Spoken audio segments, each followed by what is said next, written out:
Hey, happy first week of November. Yes, Thanksgiving is almost here. The times are changing literally as we are, I think daylight savings time ended. So less sunlight for us and more darkness. But this show isn't going anywhere, so you can count on that. I'm your host, Nathan Nguyen. Welcome to Coach's Corner. Of course, I'm not alone here today. Joining us as always on a bi-weekly basis now, a man who I love dearly, a big fan of the Colorado Buffaloes and what they're building, and just a big fan of college football as a whole. And that's why we have this Coach's Corner every 2 weeks. So, ladies and gentlemen, joining us now, Coach Anton Wilson. Coach, good to see you. How you doing? Nate, how you doing, my man? I'm chilling, Coach. I'm happy to be back here with you. It's been a couple of weeks. Yeah. I think that it's good that we're doing this bi-weekly because it allows stories to build up and us to really hone in on our subject matter being the Colorado Buffaloes and just the landscape of the football world. I think we're now about 3 months in. We now have an understanding of teams' different identities. We understand who some of the stronger teams are. We understand who to pay no mind to, and we're beginning to see who are going to be some key players coming up in this draft and able to look at what the NFL playoff picture looks like. So I would say that things now have gotten very interesting.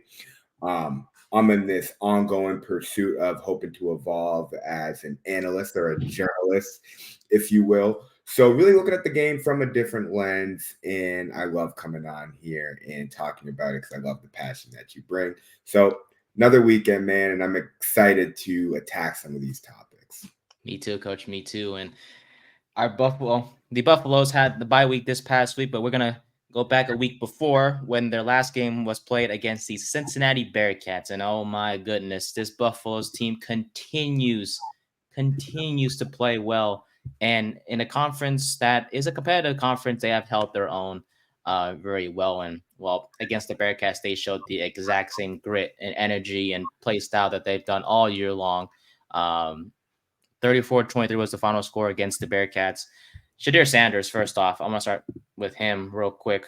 He was great. The whole team played great as well, but Sanders continues to play great with 123 yards and 2 touchdowns. But the overall team, I mean, they shut down the Bearcats offense pretty good. I mean, only 180 yards passing yards allowed by the Buffalo's defense. Sorsby did have 2 touchdowns for the Bearcats, but he didn't do much in terms of passing yardage.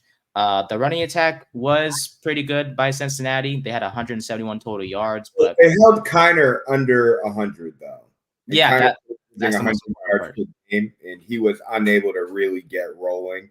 And couple that with Colorado dominating time of possession and their ability to score quickly. And so it wasn't like Cincinnati turned the ball over or beat themselves. Colorado just made more plays. Yeah. And that was really the theme of the game. And so now I think Colorado has evolved, to piggyback on what you were saying, from being this Shedeur Sanders, Travis Hunter tandem to really being a pretty impressive team on all 3 phases. Yeah. I mean, phenomenal kicker. I don't think the guys missed a kick the entire season thus far. And the defense has 13 turnovers.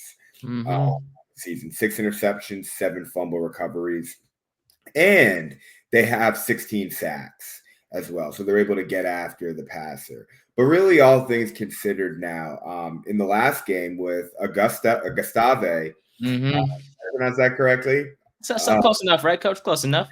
They use about 4 or 5 different backs, but he had 91 yards on the ground. I know. Which is probably the best rushing game for Colorado on the season, and they established it early. And it wasn't like it was incredibly successful, but the fact that they were able to get the run game going opened up everything else offensively, and we obviously saw that. But as soon as Travis Hunter scored on, I believe it was their first possession, Cincinnati went back and scored back, and then Colorado scored again at the end of the quarter, tie ball game at half, but Colorado was in control. Then obviously they got up 24-14, and that was really the game, man. But I've been talking a little bit, but I do want to, hear some of your thoughts as to what you like. But I will just say, man, now they're at a point where Will Shepherd has had some big games now. LaJohntay Western is number 2. They put the number 1 on him. Love to see that. But the kid's got 700 yards and 7 touchdowns. And obviously, we see the numbers Travis Hunter's putting up, especially coming off, a little bit of an injury and a loss. Ashton Jeanty was beginning to get a leg up in the Heisman race, and I feel like Travis Hunter really silenced all that with the big game last week. So Colorado's really rolling now, and I believe they have an identity, and it goes beyond Shedeur Sanders. So it's really exciting to see. But I got to say, a lot of people are talking playoffs. I think we really need to slow the hell down. There is a lot of football ahead, and key thing that we're forgetting is that to get the opportunity to play in the Big 12 championship, it's a tiebreaker, and the Buffaloes don't own that tiebreaker right now. If the season ended tomorrow, it would be BYU and Iowa State. And if they win out, they will go to that game. And so that will eliminate Colorado's chance, even if they were to win out. So we really just have to slow down and play it by a week-to-week basis. But all things considered, I think Coach Prime and the Buffaloes have to reflect upon where they're at this point in the season. I'd say things are about as good as they could be. The team is just overall, they're just a better team. We saw the rushing attack get things going. Acosta played great, had 90 plus rushing yards. Hayden did it sort of his thing with 36 rushing yards. But the point is 123 rushing yards as an offense, which is really good for the Buffalo. So that's what we wanted to see when we talked last time, a couple of weeks ago, Coach. Like, we wanted to see the run game kind of get things going, and they showed that against Cincinnati. The passing attack is not even a question. Sanders is just one of the top 5 quarterbacks in college football. They're top 5 passing offense in college football. Yeah. He's a top 5 quarterback. The passing offense is top 5 as well. When you have guys like Hunter and Horn and Wester, and you can throw in Draylon Miller, of course, and Shepard when he does get going, of course, at times this offense is unstoppable. And it's just, you would think like, okay, maybe their defense isn't that great. Yeah, they allowed 23 points, but this defense is really good. And we talked about it, I think, before, right, Coach, how this defense, in the losses that they've had, they may have struggled in the first half, but it's their adjustments in the second half that kind of show like, hey, they know when and how to make set adjustments that will, that they can incorporate into the game and have an impact and so on and so forth.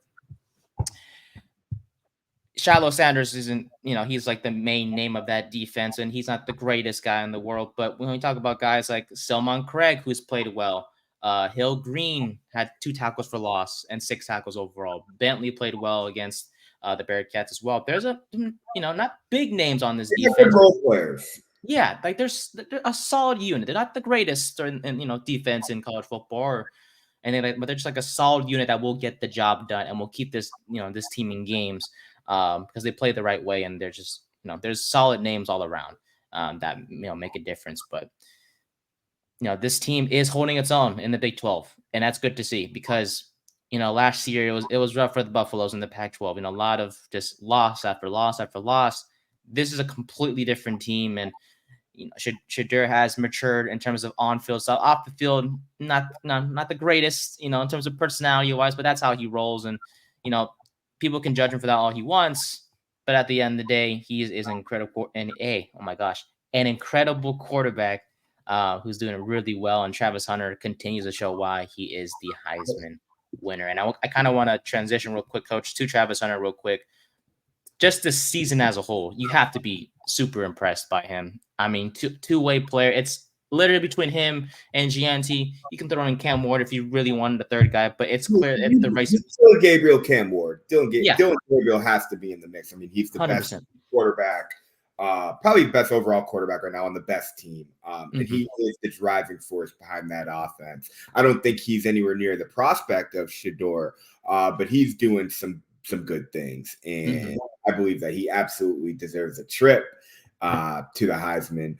But yeah, like you said, man, it's Travis Hunter, Ashton Jeanty, which is so interesting. You have a two-way player and a running back. Yeah, I know. Like the quarterbacks, they always usually dominate the Heisman race, but this time around, it's a cornerback and wide receiver versus a running back who has, I think I want to get your thoughts more importantly, but I think I just want to bring up real quick.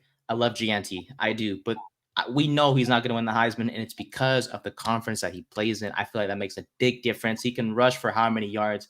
You know, he's put on a few outstanding performances, but it's not going to matter because there's two reasons. One, he's not a two-way player like Travis Hunter is, and that's not JNT's fault. But he plays in the Mountain West Conference, and I feel like the conference does play a role. And you can Couple correct me if I'm things. wrong, Coach. No, I agree with that. I do agree with that. I will say though, all things considered, the Big 12 is nothing to write home about. We have more than a sample size to say Utah has underachieved. BYU hasn't really beaten anybody. Baylor, Kansas State, Arizona, Texas Tech, they're all beating each other. Mm-hmm. No clear-cut dominant team. I think Iowa State is a well-rounded team, but they're volatile. And they're also, and have a lot of firepower. And Yeah. so Colorado, their roster is built somewhat of like an SEC or an ACC team with all those Florida guys and all that speed on the perimeter. They don't have the identity of a Big 12 team to me. So it's interesting because they easily just pound for pound with athletes probably have the best overall roster in that conference, but I don't think that conference is good. They're definitely not competing with the Big Ten or the SEC. And I think that with the run that Miami is on right now, but also teams like Pitt and SMU that are both doing really well, respectively. Obviously, SMU just beat Pitt this last weekend, Pitt, who was previously undefeated. But I think that those top three teams in the ACC, also Clemson, Tua's team that has been trending upward, leads me to believe that the Big 12 is the fourth best conference. And so with the two Heisman runners favorites being coming from these two smaller conferences, I don't think it matters that much. And I do think that Boise State played Oregon really close. And if Boise State were to win out and get a shot at the playoff, then we'd have to be like, okay, he definitely has a chance. Because if Colorado loses another game or if Travis Hunter gets hurt, I mean, there's just so many things that can happen. However, I will say with Ashton Jeanty is that it's not like he's anything I haven't seen before. Kind of reminds me to a certain degree with how he's a bruiser, like that LeGarrette Blount type. I also see a little bit of Ezekiel Elliott at Ohio State in him. Workhorse, pretty good top end speed, can make the guy miss. Not great as a pass catcher, but can catch well enough, make the first guy miss. Good in short yardage, just a stout all-purpose back that can do a little bit of everything for you that you know you can feed 35 carries and build your offense around. He's like a throwback player. But going to Travis Hunter, right, and the fact that he had 2 games where he didn't really play the entire game. The guy's guy, he's going to be 1,000-yard receiver. 60 catches, 757 yards, 8 touchdowns, 20 tackles, 1 forced fumble, 2 interceptions. He's been player of the week on both sides of the ball. And his coach is the great Deion Sanders, who is a two-way player himself. And I think that storyline also adds some pizzazz to his Heisman campaign. And so I just think that when we evaluate the Deion Sanders coaching legacy, right, I think that he's actually coaching to make sure that Travis Hunter wins the Heisman because he can't control whether he's going to win the national championship or not, and building a roster takes time. But if he gets 2 guys drafted in the top 10 and wins a Heisman, it's like you can't knock that, dude. Like that's actually like a coach's accolade. How many Heisman Trophy winners do you produce? And so all things considered, I just think that if Travis Hunter cannot get hurt and just not implode, there's no way he doesn't walk away with the trophy. It's just a more impressive body of work. What do you think? No, 100%. He's just so damn good, Coach. I hate to sound like a fanboy, but I really, really do love Travis Hunter. Like he's such a character. Like he's a character off the field, Coach. Like he's this goofy guy. Like he's like a regular kid, but once he's on the field, he's just a baller. He's a good kid. I like the way he carries himself. I believe he's still with his high school girlfriend. Yeah. Owns a house. I don't think he drinks or smokes. No He drama. also is incredibly humble. Doesn't seem like he wants the attention. I mean, he really carries himself the right way. more athletes should aspire to be like him off the field. Yeah. And it's no accident as to how he got there. He's fortunate enough to have people who have mentored him, and he's positioned himself to really just leave a mark on college football. And so I think that he's going to be an even better pro. I don't know to what degree he'll play both sides of the ball, but every 15 years or so, a guy comes around and changes the game, and he's that type of talent. Yeah. No, I'm with you 100%. I enjoy watching him play. I just enjoy seeing him, on social media or just living his life outside of the field. But once he's on the field, he's just even more incredible to watch. And you will, it's going to be hard to find another player like him once he does, head for the draft. And I think there's another Colorado two-way player. I can't think of his name right now. Isaiah Hodge, the St. Thomas Aquinas product. I'm telling you, man. I was working with him when he was 14. I've seen it up close and in person. We talked about him before on the past. Now that he's been praised in the media, now I can come out here and just, be like, I've worked with the kid. I've seen him. Watched the way his dad raised him. His brother also plays. I think he's over at Colorado State still. Comes from a football family. Played at one of the best high schools in the nation. Just an absolute gamer. One of the few recruits who Colorado actually brought into the program from high school. And so, yeah, there might be another one, man. I just got to say that. And that is to no surprise to me. I'm sorry, I forgot what you said, man. That just gets me excited. I love the guy that I work with. That was your guy, Coach. That was your guy. I don't blame you. That was your guy. And then Xavier Restrepo over at University of Miami. He's a guy I thought seeing him in high school, he was going to be an NFL player. Reminded me of a carbon copy of Steve Smith. I knew he could play inside and outside. The kid just loves football. He's just about it. Love everything about him. I think that he's just going to be a phenomenal pro. He's going to have a long career. He's just a kid that's built for it. So, yeah, man, it makes me excited. It does. Yeah, Hunter, and to Hunter's case for the Heisman, he's playing well on offense. Has 60 catches for 757 yards, 8 touchdowns, and he's already had more yardage and receptions and touchdowns compared to last year. Defensively as well, has 7 pass deflections and 2 interceptions on the year so far. Just he can do it all, man, and I love watching him play. I'm excited to see. Dog. He is a dog. I cannot wait to see what he can do here. On his jersey, man. Actually, I'm dying. If he does go to the Patriots, and he's not going to wear number 12, 21's open. That'd be a hell of a story. It might make Dion cry. I will tell you that right now. If Travis Hunter wears 21, the Patriots, because let's be honest, they're as of right now in terms of NFL draft order, the Patriots are number 1 overall. Yeah. Just for those of you who don't know. Drake Mays looked pretty good, man. I'm sorry? Drake Mays looked pretty good. He's looked good. We'll talk about NFL in just a bit, but that throw on Sunday, that was a good one. That was a good one. I do want to cover another Colorado player that's worth noting before we dive into the Buffalo's upcoming game this weekend. Shedeur Sanders. Travis Hunter, yes, is the main name when it comes to the Buffaloes, but Shedeur Sanders has had a solid season. I mean, we're talking about a guy that on the field, he's one of the most, I'm gonna say electric, but he's like one of the best quarterbacks. I think just keep it simple. He's one of the best quarterbacks in the nation. Statistically, he's phenomenal. I mean, he knows what he's doing. Over almost 2,600 passing yards, 21 touchdowns, 6 interceptions. He's had a think. Go ahead, say the magic number. Say the magic number. What's the number that I care about the most? Completion. His 73% completion percentage, and the fact that he averages 8.5 yards an attempt. He's efficient. Like he rarely makes mistakes, and that's the thing. He rarely makes mistakes. 100%.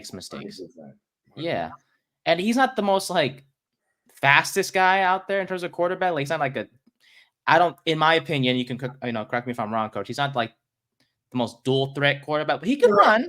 7.5. Yeah, he could run. He could run a little. I wouldn't know. I tried running with him in NCAA. He's not the fastest guy in the world, but the point is, his arm it has a solid arm. And yes, He has been dealing with average to below average offensive linemen these past couple of years, but he's made it work. He's got the job done. He gets the ball to his wideouts, to his weapons in general.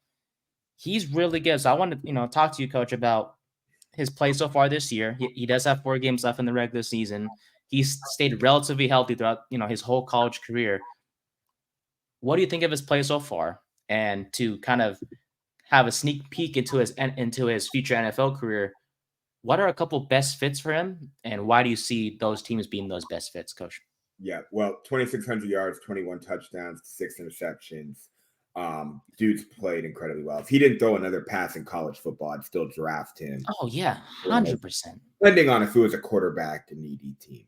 However, I would say with his persona, his arm talent, Yeah, it is everything. However, he's not that Anthony Richardson type. He's not a Bryce Young. He's not a project here. You're coming in, you're getting a guy that's ready to win games day one. He can end up having a better pro career than college career just based on the team that he goes to. So if you protect him and he has a decent run game or a good offensive coordinator, you're gonna have a shot. So right now in the Shador sweepstakes, we got the Raiders, the Giants, the Jaguars, the Browns, the Saints, the Rams, the Dolphins, and the Cowboys. Now let's go through process of elimination, right? Jaguars aren't going to move off Trevor Lawrence, and they're going to probably draft a little too late to get him. I don't see the Browns being a fit for him on any front. I don't think Deion Sanders is going to allow him to go there. I can see Cam Ward going to the Browns. That seems like more of the viable option for the Browns at this point in the game. And also, I see Cam Ward. He has a pretty strong personality. He's a guy that would embrace being the savior in Cleveland, but it appears to me Cleveland's going to have to draft a quarterback. The Saints may want to roll with Spencer Rattler and give him a shot to be the guy. They still have Derek Carr, though he's struggling, but it's going to be interesting to see what they do with the head coach. So I don't see the Saints being a fit and not a big enough market. Dolphins definitely in the picture.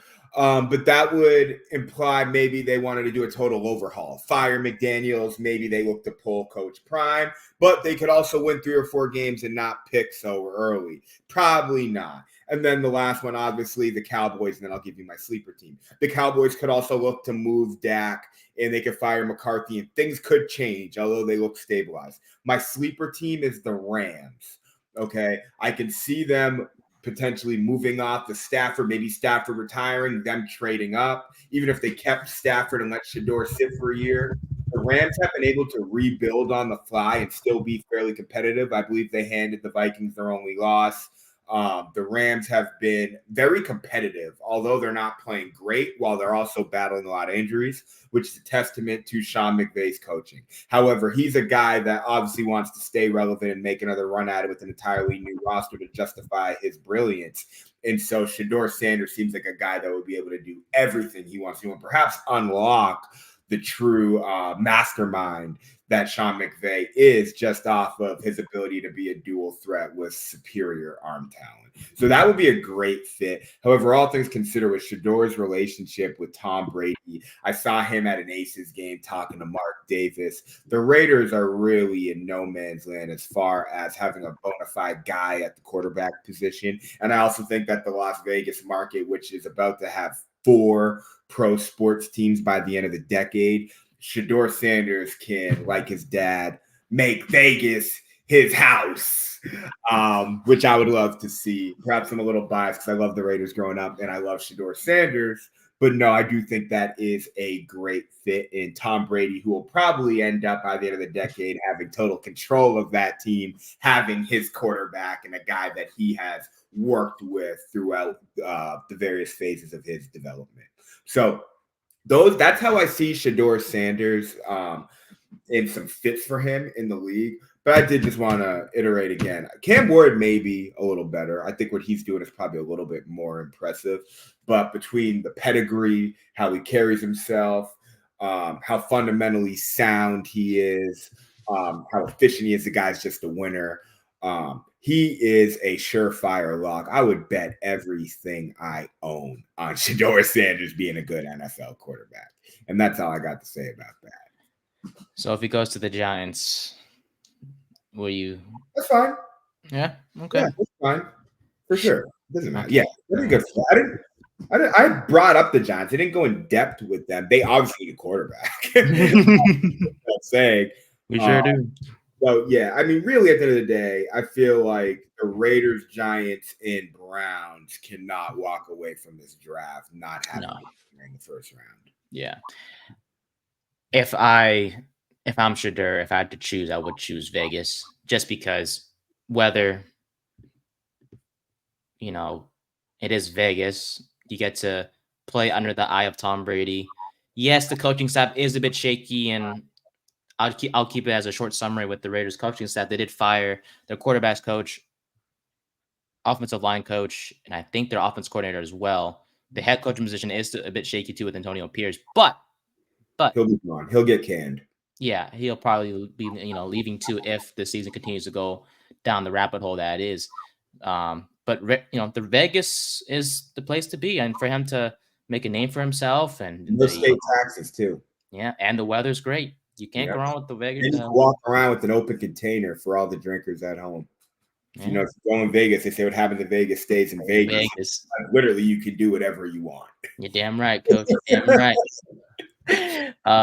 Cleveland obviously will be somewhere that does need a quarterback, but I don't think Shadur will like the goal. I mean, I'm sure he'll play for whoever drafts him, but Cleveland may not. No, I actually think he won't. I don't see that happening. I see a little bit of the John Elway, Eli Manning thing going with the fact that he has an influential dad and Coach Prime coming out and saying, "We ain't going to Cleveland. We ain't going to Cleveland, no sir. If he goes to Cleveland, his NFL career is going to go to waste right away. There's just nothing. I'm glad that Jameis Winston's sort of reviving himself, not necessarily, but he's sort of reviving himself in Cleveland. But it's a mess in that organization. I don't think it's going to be a long-term project, huh? Jameis Winston's the fall guy. Yeah, and he's a very nice fall guy, but I think that's where they need a lot. It's gonna take some time until they're back in contention because they're still stuck with Deshaun Watson. They have Winston. The team around the offense is just not that great. Nick Chubb is barely coming back health wise. Miles Garrett on defense is a force, by himself. But this team, they're just not. They're not a quarterback away. They have a lot of issues they need to address, and I don't know if drafting Shadur Sanders will fix those mistakes. Let alone will he play for a set team.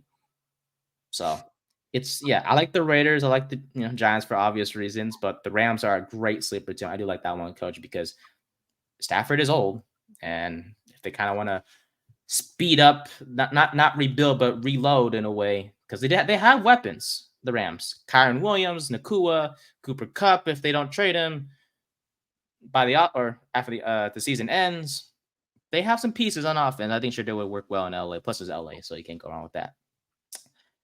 But as we shift towards the Buffalo's next game, which is against Texas Tech. I think 2 weeks ago we talked about Matt Campbell, who coaches Iowa State. I think we may have jinxed him because his Iowa State Cyclones lost to said Texas Tech. It was a barn burner. Yeah, so sorry, Coach.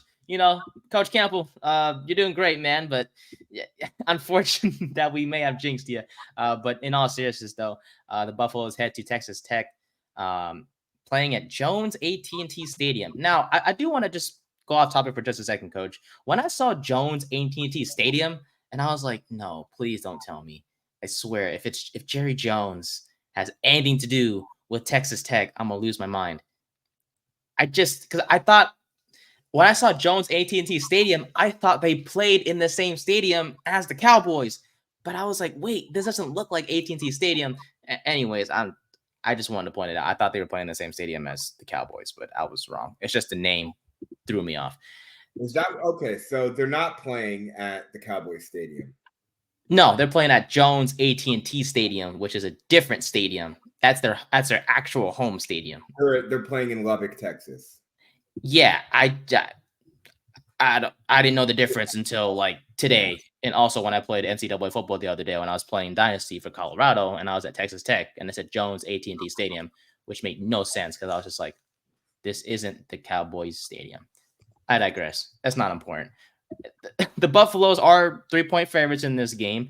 Texas Tech is coming off a 23-22 win on the against the Cyclones on the 2nd of November. The Red Raiders are 6-3 on the year, 4-2 in the conference. And yeah, they host the Buffaloes, who are 6-2 and 4-1 in said conference. So I kind of want to dive into the upset first between Texas Tech and Iowa State. Coach, what happened? We talked about Matt Campbell. Yeah, he's really good, but Texas Tech pulled through. Just a dogfight, man. Yeah. First game. First of all, Iowa State got up in the last minute and a half. Mm-hmm. And it looked like they walked away. Texas Tech just got the ball last and scored. Yep. Texas Tech has a really balanced offense. They have a quarterback that's thrown for over 2,500 yards, 20 touchdowns. They have another receiver, what's his name here? Josh Kelly, who has 65 catches, 5 touchdowns. Taj Brooks is already one of the best running backs in college football. Already has 1,000 yards on the ground, averaging 5 yards per carry. They have a balanced offense, man. Defense creates turnovers. Pass defense struggles a little bit, but they're able to create some sacks. They're not a bad team. Iowa State is very conservative as well. Iowa State grinds you out and plays football. They have low-scoring games. They have good defense. They're very good situationally. They tackle well. They can run the ball. They can control clock. That's why Iowa State is good. And their defense is built to stop the spread. So it makes Big 12 teams have to really start playing slow, and they take away all the pre-snap matchups because they come out with 3 high safeties and they give an illusion like a 3-1 box, but they have box fitters playing from depth. So their defense just messes with people. I say that to say there are times now, again, Iowa State comes from being the underdog. Now they're in the top, right outside the top 10. Now everyone knows they're undefeated. They're knocking on the door of a playoff. Now their outlook begins to change, and that's probably not a position they want to find themselves. Texas Tech caught them slipping. Has Iowa State probably overachieved a little bit? Yes. Texas Tech also started off undefeated and has slid a little bit in the last couple weeks, but not surprised at all by that game. Iowa State still holds the cards, but I do want to talk about this Texas Tech team a little bit, and that is because they're coached by Joey McGuire. And this guy was a high school football coach who then went on to Baylor, was on Matt Rule's staff. Matt Rule obviously left for an NFL job. The new Dave Aranda kept him. Okay. However, Texas Tech fired their coach, Matt Wells, who came from Utah State. And then insert Jerry Maguire, who in 2 years is 21-14 and is doing pretty well there. He's coached on both sides of the ball, has a lot of experience, and he has them playing with an attitude. Offensively, they're averaging 36 points per game. Their quarterback, Baron Morton, somewhat of a dual threat, but can really throw the ball. They're able to run the ball. They can spread it out. And so in the Big 12, where if you can run the ball in a pass-dominant conference and be good at the line of scrimmage, you're going to have a shot, and Texas Tech is able to do that. So I don't think that they are in that Utah, BYU, Iowa State, Colorado tier. Also, Kansas State can mess around and win the conference. They're ranked 13th right now as well. So let's not forget about them here in the Big 12. It's funny. I'm starting to really learn about these teams, breaking them down. But no, Texas Tech has an impressive body of work. And at this stage of the game, I think if they can slow down Colorado, which I don't think they can because their pass defense is their weakest point, but if they're able to control time possession and run the ball, Colorado's going to have a tough day because that is what they do, and that is what Kansas State did to Colorado. That is what Nebraska did, and Baylor had their way running the ball a little bit with Colorado. So we know what Colorado's Achilles heel is, and we know Texas Tech can score points. It's funny you say Colorado is 3-point favorites. My system got the final score at 31-28. And so we have Colorado winning this game. But I think Texas Tech is just an overall solid football team. And I think that the X factor here, and I'll talk a little bit more about some matchups. I do want to hear your thoughts, but it's that speed kills. And so with some of these mid-level teams that might not necessarily have a fatal flaw, but they just don't have the offensive firepower. So if they get down 10 points and Colorado can score on shot plays, then it just becomes too much of a burden to keep up with. And now you're playing outside of yourself, and that's when you shoot yourself in the foot and do something stupid. You mentioned Brooks.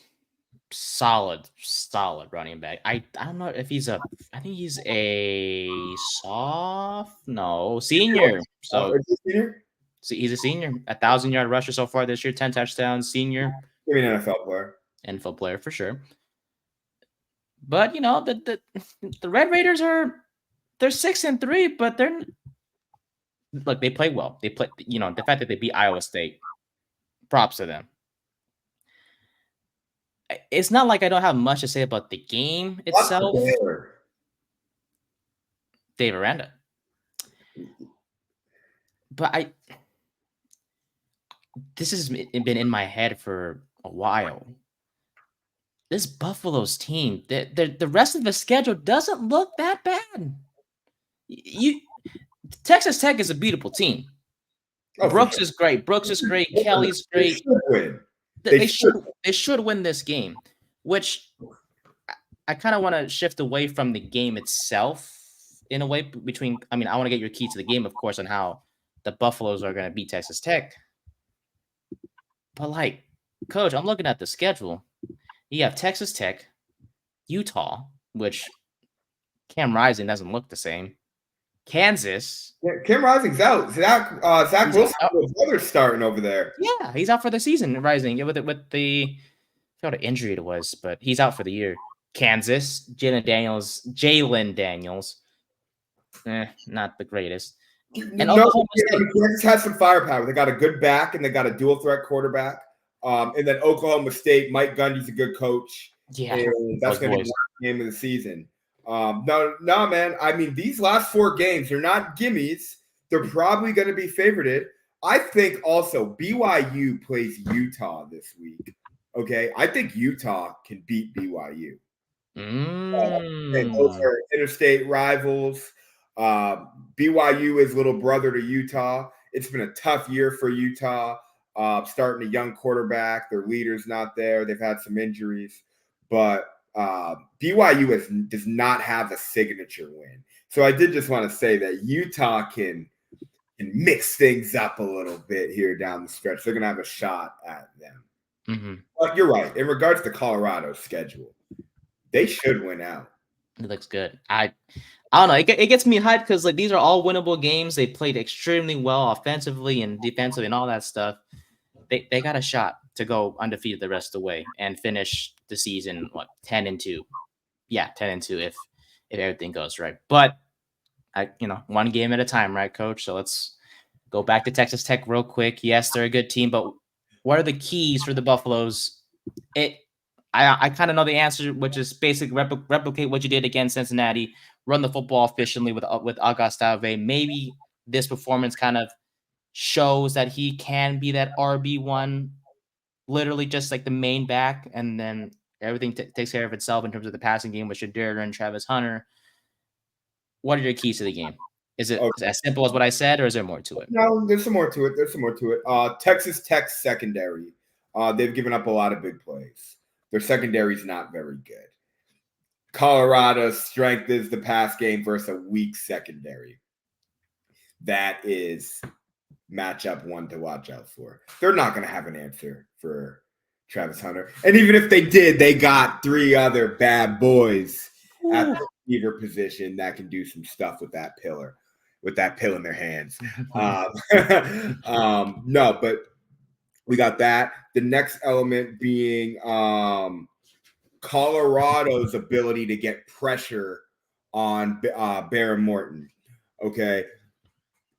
This guy's been sacked 16 times, not as much as Shedeur, But pass protection has been an issue for Texas Tech a little bit, and Colorado's able to get after the passer. They have a fast defense, so that's something that I'm looking at is if Colorado can make him uncomfortable and put them in tough situations. Also, if they can put them in third downs and neutralize that run game. And the last thing is being Texas Tech's running game versus Colorado's run defense. Colorado's still giving up 130 yards per game. That's a lot.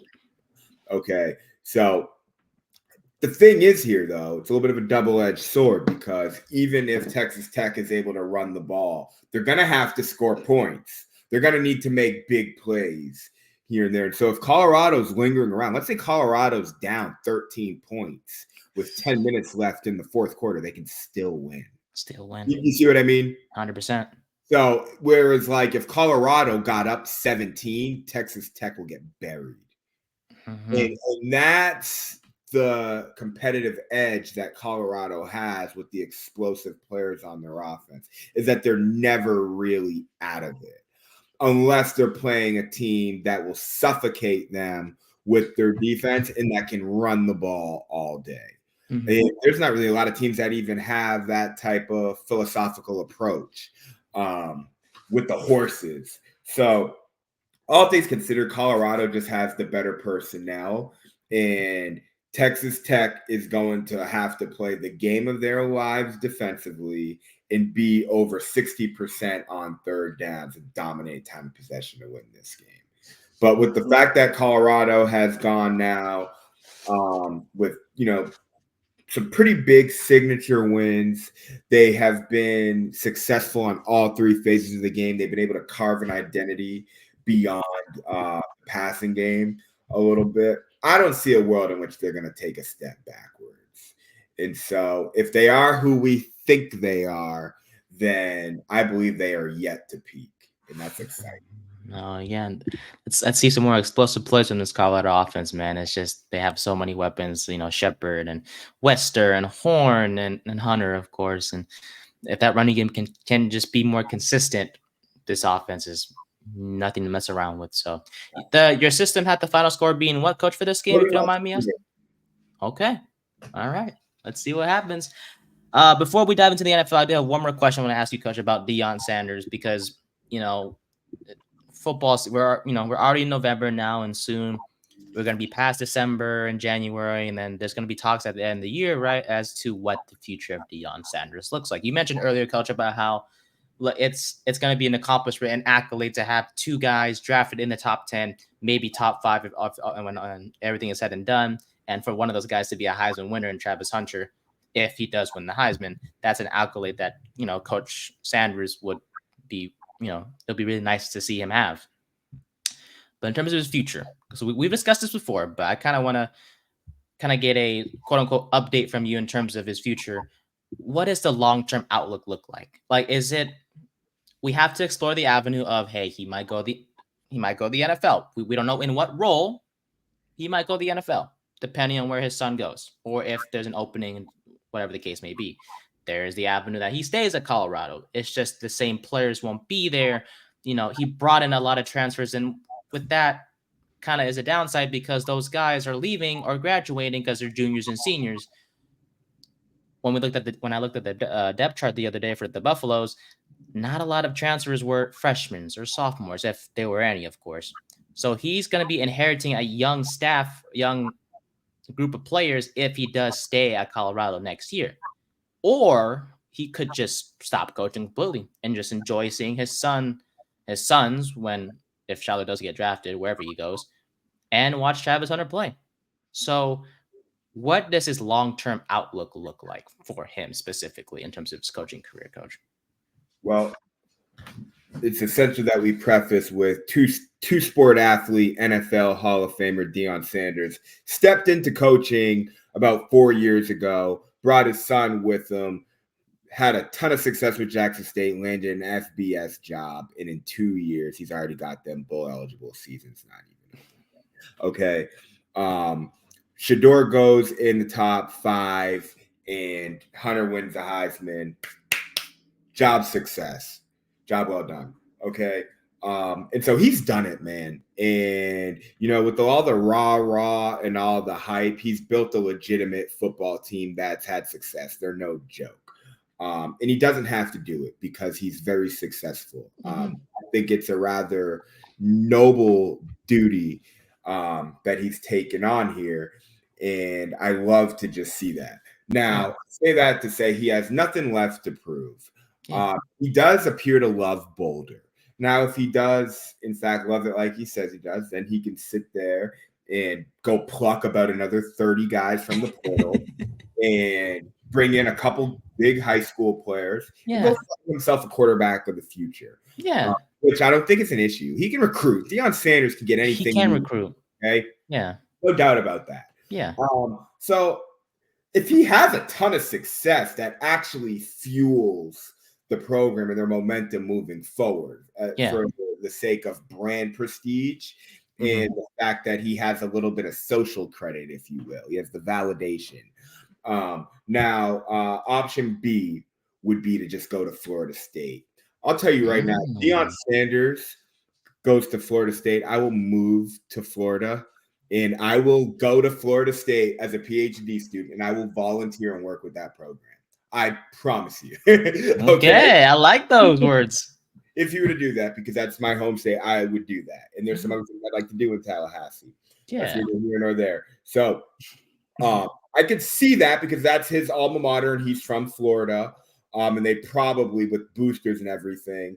And the fact that his kids are leaving, he'd have a clean slate to do so. That's the only college job that he could take where it would be justified. Go and coach your alma mater. I mean, that's a beautiful story. Yeah. So that would be cool to see. However, I could argue that what Colorado has given him, he'd be foolish to leave for Florida State. I don't even think that's a better job, honestly. But anyway, that's it as far as the college game. It's either go back home or, I was in Boulder earlier this year, man. That is one of my favorite places in America. Really? Quality of life matters too. You got to think well, what are you doing when you're not coaching or not around the school? And Boulder is just a place that makes you happy. The cobblestone, the mountains, restaurants, everyone's riding their bike everywhere. Yeah. Oh my God, it's a great place. I do love Colorado. So yeah, it'd be hard for him to justify going somewhere else. Now, a little bit of the X factors here are the Raiders. What if the Raiders fire Antonio Pierce? And I know Coach Prime has a relationship with Tom Brady. And Coach Prime was actually close to coming out of retirement and playing for the Raiders during their Super Bowl run in 2002. Yeah. Fun fact, you can look that up. He was my favorite player in the Raiders. So, yeah, he was almost a Raider. He does like that organization. Or I have the Cowboys firing Mike McCarthy. You just got to throw it in the mix. It's not crazy. And then the Saints. The Saints are a lower tier franchise where they would be foolish enough to bring on the Coach Prime train and just think that the whole college shtick would work in the NFL. I don't think Deion Sanders has any business coaching the NFL. I don't think he will or even try to either, to be honest with you. But I do think we have to flirt with the idea in which a team that has a top 5 pick that wants Shador, that's looking for a coach, is evaluating the proposition of Deion Sanders coming in. But that could even be with the stipulation in which they're we're picking your coordinators and you're going to have a fully, developed staff and things like that. You know what I mean? Certain stipulations. So that could happen. Yeah. But, or he could just retire. And I see him either staying at Colorado or just walking away. But the fact is that now all his kids are going to be out of school. He has a young daughter that's playing basketball, I believe, at Alabama A&M. Who had a pretty good game the other night, actually. But that's the only kid that he has still in the game. And so he might just be bored. He's not even 60 yet. And so what are you going to do for the next 25, 30 years? These aren't going to be the greatest days America's ever seen. So go get a bag and go coach some college football. Yeah. You know what I mean? So I don't see him. I thought he was going to retire. But I think he could just build continue building what he's got going on. I mean, Nick Saban's gone. The college football world is waiting for someone to take the throne. And after Dylan Gabriel gets this national championship, because I believe Oregon is the best team in college football, all the smoke will have settled. All Coach Prime's guys are gone. Even if it takes him 2 or 3 years, no one will care. And then, just like Jim Harbaugh got off guns blazing, and then he couldn't beat Ohio State for like 4 or 5 years. And then Urban Meyer withered away. Ohio State didn't have an elite quarterback, and he was able to have his way with them. And now if Ryan Day doesn't beat Michigan, he might get canned. So, you know what I mean? If a coach can just stay put, let's say Deion Sanders does 8 years at Colorado, I would put my life on to end up in a national championship. At least once. But I know he'd end up getting there. Yeah. So, I don't, you know what I mean? Walk away or stay at Colorado. But Deion Sanders, I think it was kind of a bad look for what he meant to the Jackson State community and just the Black community as a whole, being at an HBCU. And it was really disappointing when he left there. Yeah. And so it wouldn't be a good look. And I think Deion Sanders is mindful of this to leave again. Yeah. So, kind of learned his lesson already. And yeah, I think for me, it's just going to look weird if he is back at Colorado next year, because, you know, his sons aren't there. Travis Hunter isn't there. Like, what makes this all enjoyable is that Deion gets to, he gets to coach his own son, let alone 2 of his sons on the same team. That's some father-son stuff. That's like, it's deep. You know, it's not just about on the field stuff. It's about the thought process of like, hey, I get to wake up every day. I'm blessed, and I get to go coach my sons and help this team win games and also change the lives of these young men. You know, Deion has done a lot of things for, you know, the players off the field and making sure they're taken care of. And I'm sure you've seen, Coach, how for the players that have kids, you know, he set them up with the bank, the kids with the bank and stuff like that.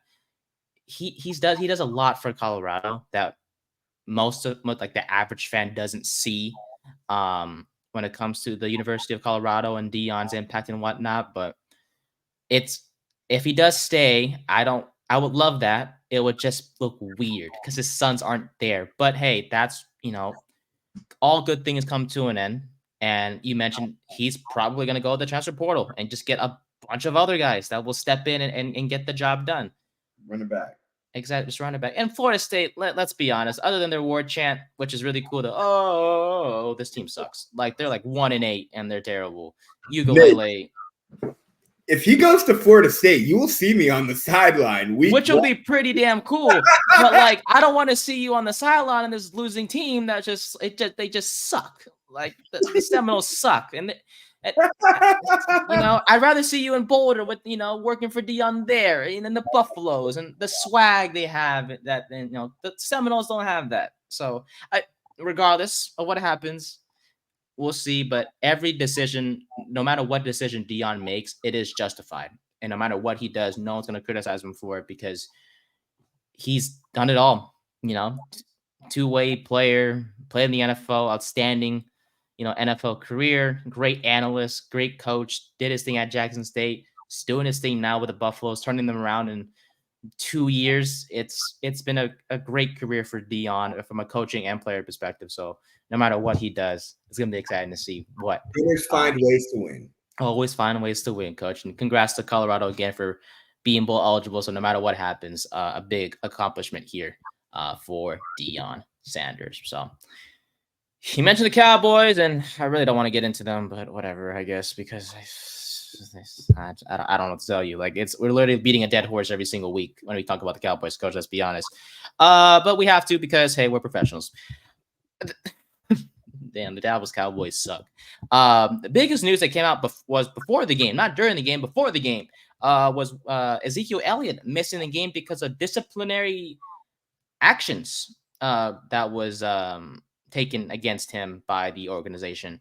I believe he was late to practice a few times. His attitude wasn't right at all, and that's why he was not active for the game against the Falcons, which left Rico Dowdle and Dalvin Cook. One running back is a no-name guy, and the other guy is washed. So what does that mean? Failure. Not that Dowdle played a bad game or anything, but like It is the best game of the season, actually. and that's great. That's great, coach, because this team still freaking sucks. So I'm sorry. I can't with Dallas, coach. You have to understand. I'm a Giants fan, and I don't hate any team. It's just they're not that good. Like every year, it's like the same thing. They just suck. And their fall from the top, it's sooner than expected because now they just lost to the Falcons 27-21. They're 3-5 now in the year. Oh, and to make matters worse, your quarterback who you paid, I don't know, 4 hours before the first game of the season, he's hurt. He's out for the next 4 weeks, at least on the IR with a hamstring injury. Oh, and to make matters worse, CeeDee Lamb's hurt too. And we don't know his status yet. From what I don't know, we don't know his status yet. Micah Parsons is coming back, which is great. But you can't sit here and tell me that Cooper Rush is going to lead this team to And 4. DeMarcus Lawrence. That's great, coach. But their offense is going to be bad. Their running game was bad as and now we're supposed to expect Cooper Rush to lead this team for the next 4 games. Let's be honest. Maybe it's Trey Lance. But before I go on a tangent, I think it's best if you speak, coach. The Cowboys, they lost to the Falcons. Your thoughts on the game? What are some positives? Are there any? I mean, outside of Rico Dowdle, who rushed for 75 yards, I guess, which is okay. Yeah, but like, are there any positives from this game that I'm missing? No, okay. So let's look at the Cowboys holistically. Okay, obviously they just struggled against the Falcons. The Falcons are slightly above average. Kirk Cousins is a competent quarterback with a good arm. They have some skill on the perimeter, and the defense is trending up. I think that they are in a solid position in a very winnable division. I think Raheem Morris is a good coach. It's a travesty that it took him this long to get another head coaching job. I digress. As far as the Cowboys right now, though, a couple things we got to look at. Micah Parsons been hurt for a while. Dak Prescott now obviously out. DeMarcus Lawrence has been out for a while. He got hurt week 1. Brandon Cooks has been out. And Deron Bland, who was first-team All-Pro last season, has been out. Okay.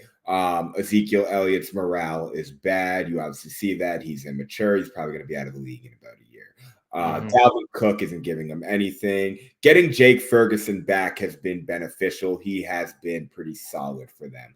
The Cowboys' offense is incredibly one-dimensional. They don't use enough motion. They don't throw enough screens. And it always seems as though about 7 minutes into a game, they're just throwing on first down, second down, and third down. Mike McCarthy's supposed to be an offensive mastermind. I believe he's a descendant of the Mike Holmgren tree, which is an extension of the Bill Walsh tree, which would imply that he is a West Coast offense pioneer, and he should be doing a lot of three-step and playing from under center. The Cowboys are the most one-dimensional team in the NFL. They essentially need Dak Prescott to play perfect in order to win. Now, with that being said, CeeDee Lamb has about 700 yards on 53 receptions, and he has been very impressive. He's been a better pro than I thought he'd be. He's really turning into a wide receiver. But Eric Kendrick's obviously a good player defensively, but their run defense is just abysmal. They are so bad. Then obviously you take that with a bunch of injuries, but they just find themselves in shootouts. And it's funny, if you look at the box score of each game, right? They always score anywhere between 10 to 17 points in the second half, just because they're in a position that's so natural for them, just chucking. That's all they can do. But they're always from so far behind that it's just so bad. It's too much to escape from. So all things considered, though, man, it's just like they don't really have a consistent number 2 option. Tolbert, he has 3 touchdowns on the season, though. Oh, wait. No, they traded for Jonathan Mingo today. Well, in regards to Jonathan Mingo, right? In 2 seasons. Oh, my goodness. 24 career games. Tell me, coach. 55 career catches for 543. Woo! I love those numbers, coach. Yeah. So he's going to come in and be their number 4 receiver. Great. And guess what they traded for? Traded away for him, a What a fourth round first pick. round pick. Yeah. Yeah. So when I look at the Cowboys, they're teetering on the lines of a grease fire. And I say that because their offensive line is trash.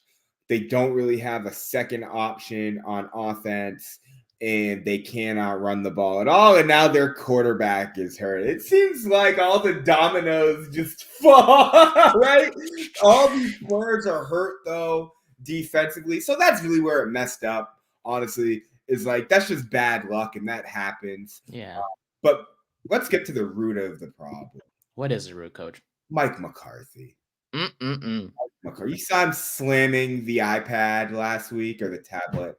I believe that is the signature moment of the Cowboys season thus far, is McCarthy slamming the tablet.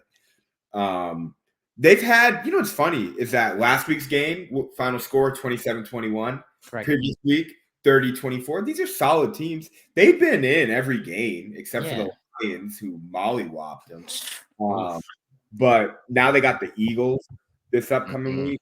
Oh man, the Eagles are gonna win. It scores. Jalen Hurts. Not to mention, through the midst of everything we're discussing about the Cowboys, how pitiful they are, they're a painful watch. They're a tough watch. Like just to watch their actual games on television, it is not entertaining. It's like so redundant. But yeah, I'm honestly, I like Jerry Jones. I like how Dak Prescott carries himself as a professional. I love the prestige of the brand. And I like Trayvon Diggs, although he's been playing terribly. Been acting like a child off the field as well. Apparently, he's just like his brother. No, though they just look horrible, man. They're just a mess. And when you just have a lot of noise, that's just a byproduct of the owner's personality. When things aren't going well, it tends to explode. You're a reflection of your leader. So you got to roll with the punches. And if you're going to ride with him when things are going well, then you're going to have to deal with the implosion as things begin to falter. And that's where they find themselves, man. I think it's pretty self-explanatory at this point. You said it all. I mean, no running game, no number 2 target. Outside, CeeDee Lamb's number 1. Even if Brandon Cooks comes back, that's a veteran guy that has dealt with multiple injuries in his career. So that's not the most, not the best guy you want as your wide receiver number 2. Oh my God. Yeah. I mean, Jake Ferguson has stepped up, to kind of be that second target as the, starting tight end, of course, and be Prescott's number 2 guy. But this team, they're not. I'm sorry. The future for this season looks very bleak. And in the end, when seasons don't go the way you want it to go, you have to find a scapegoat. And it's not going to be the quarterback that you just paid. It's going to be the head coach. And even though Jerry Jones believed in him this season, last offseason, he was like, yeah, I believe in McCarthy. Yeah, things are going to change this offseason. And it honestly, with the Prescott injury, that kind of was like the, in my opinion, I know we're speaking too far into the future, but I feel like that is the nail in the coffin for McCarthy. For sure. Which you have a bad O-line and you have him throwing the ball 45 times a game. What do you expect? Yeah. Like that. Gonna get hurt. The O-line isn't what it used to be, He's running for his life. Yeah. So overall, Cooper Rush will be starting at quarterback for the next 4 games at least. Trey Lance might get some work in there. Who knows? We'll see what happens with the Cowboys, who will take on the Philadelphia Eagles this upcoming weekend. I think this is the primary late afternoon game. We'll see what happens there. So, yeah, Dallas, yeah, doing great, doing great. Anyways, post-game speech. You ready, Coach? Yeah, man. Let's hit it. What you got for me? 2 things. 2 things. Oh, Tom Brady went on record to say that the NFL has a problem with developing quarterbacks. It takes a village. It's important to have a system in place. Correct. A couple quarterbacks that come to mind: Tom Brady sat, Aaron Rodgers sat, Jordan Love sat, Patrick Mahomes sat. Lamar Jackson actually sat for the first 7-8 games and then ended up replacing Joe Flacco. That's right. Bring him in to start right away. Obviously, there are some outliers in regards to the CJ Strouds of the world, the Joe Burrows. Okay, it happens. However, not enough quarterbacks are under center in college. You have a lot of one-year wonders.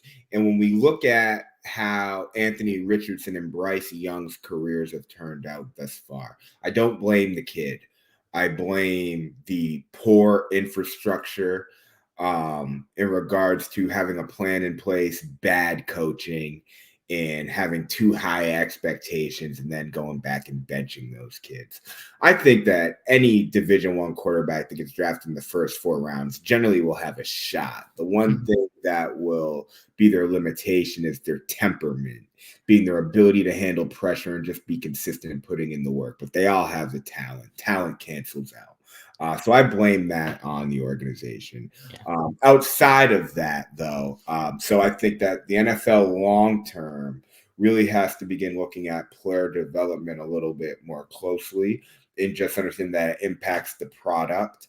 And if you want to have sustainable success, you got to figure out that quarterback position. So we probably want to have more of a holistic approach as opposed to expecting a guy to have 14 career starts under his belt, playing subpar competition, think you're going to throw him into a highly sophisticated NFL offense and think he's going to yield results. It just doesn't work that way. So that being issue number one. But overall, the entire NFL, we had talked about the top 5 teams in the league. Philly and Pittsburgh crawling in, Buffalo trending up, Baltimore going on a little bit of a run. But Kansas City being almost like the undisputed number 1. Well, upon further evaluation, looking at the analytics and looking at that team that has that sort of storybook feel that, gives me that feeling. And I just believe the Detroit Lions are poised to win the Super Bowl. I just wanted to go on record as we wrap this up and saying that I believe the Detroit Lions are the best in the NFL, and bearing any, they're going to. They picked up Zadarius Smith today, who had 5 sacks last year, has 5 sacks already this year. He's going to step in for Aiden Hutchinson. The fact that Montgomery and Gibbs both have over 500 yards on the ground, 7 touchdowns apiece. They have 3 very good receivers with Hawkinson, Armon St. Brown, and Jamison Williams. Okay, I might have said Brown's name wrong. I've fallen off of some of my Laporta, you meant Laporta, right? Not Hawkinson's on minute. You meant Laporta. Laporta, excuse me. Laporta. I got you. Yeah, that's why we're here. And the defense, being just a smash, but a very physical defense that can stop the run. They're creating turnovers as well. I believe they have over 10 interceptions on the season. They have no real weakness. Jared Goff is efficient. He's been to Super Bowl before. Dan Campbell has them playing with the fire. They are in total control in their division. Their offense is incredibly creative. I look for Ben Johnson to get a head coaching job, their OC. Between the motions, the condensed sets, the play action game playing under center, I see a flawless football team. They can do everything in all 3 phases of the game very well. So I'm really impressed with them. I think the Kansas City Chiefs are fool's gold, although DeAndre Hopkins was a great pickup, and obviously we saw that last night.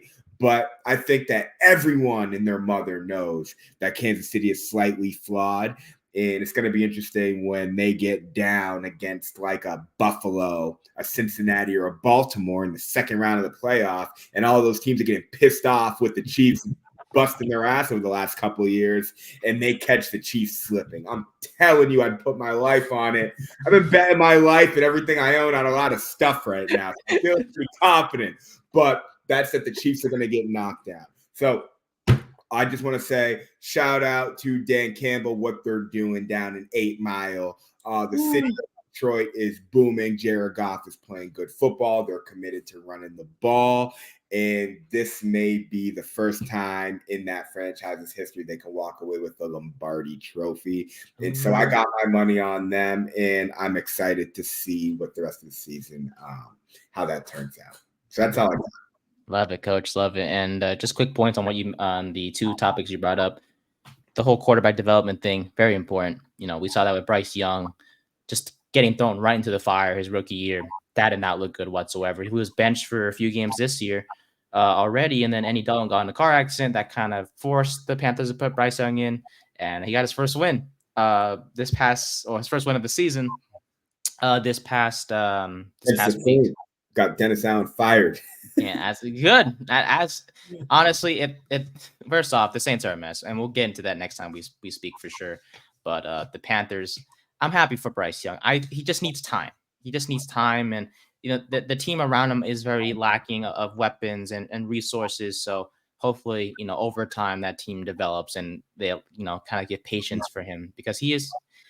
I know he's undersized, but he was a first overall pick, and let's be honest. There's something there that he just needs time to develop. And we haven't talked about it, but Kyler Murray's playing pretty well right now. That man, I'll pick on you, man. But yeah, I don't think Bryce Young is good, but I love me some Kyler Murray. Kyler Murray, that little midget speedster over there, can scramble when healthy. Finish your point, though, man. Finish your point, though. So obviously with Bryce Young and the quarterback development thing. Yeah, it just gotta take some time. It takes time. Same thing with Caleb Williams. First overall pick thrown into the fire. Chicago's playing well right now, but there are some flaws in this game that he needs to. He just needs time. All young quarterbacks need time. No, I'm not saying give him a 6-year leash like Daniel Jones, but just you just. I hate my team. You just got to be patient. You got to be patient. Let the process play itself, and maybe you're lucky to have a Packer situation where Jordan Love, sits behind your veteran quarterback for 2-3 years. It does take time, and every guy is different, but it just seems like the best avenue is always letting the rookie sit out a year. And we've seen that with Mahomes and Lamar for half a year.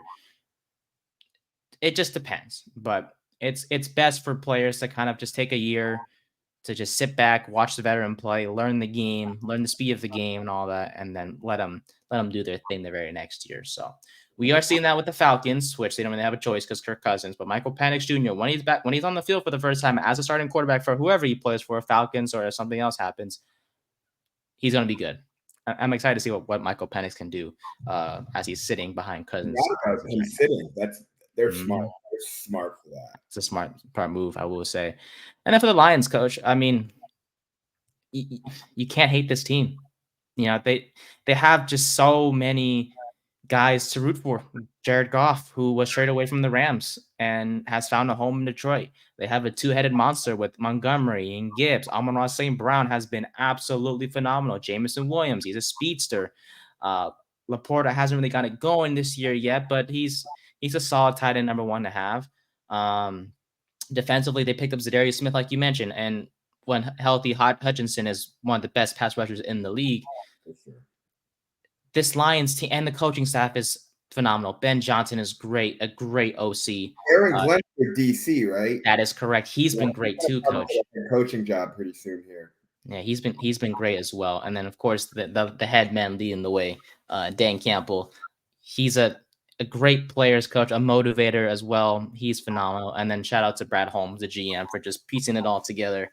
This Lions team is poised to win a Super Bowl, and it is not far out to say they are the favorites to win it this year because sure, the Chiefs are out there, but they, like we talked about before, they're a team that should be 6-2 right now. And because of luck and the referees, that's where they're undefeated right now. So yeah. I digress, but the Lions, shout out to them, Coach. They're coming to roost, man. Mm-hmm. Their downfall will come eventually, or the loss will come eventually. That one loss, I will say, okay, this team isn't all that. It's coming. We don't know when yet, but it'll get there eventually.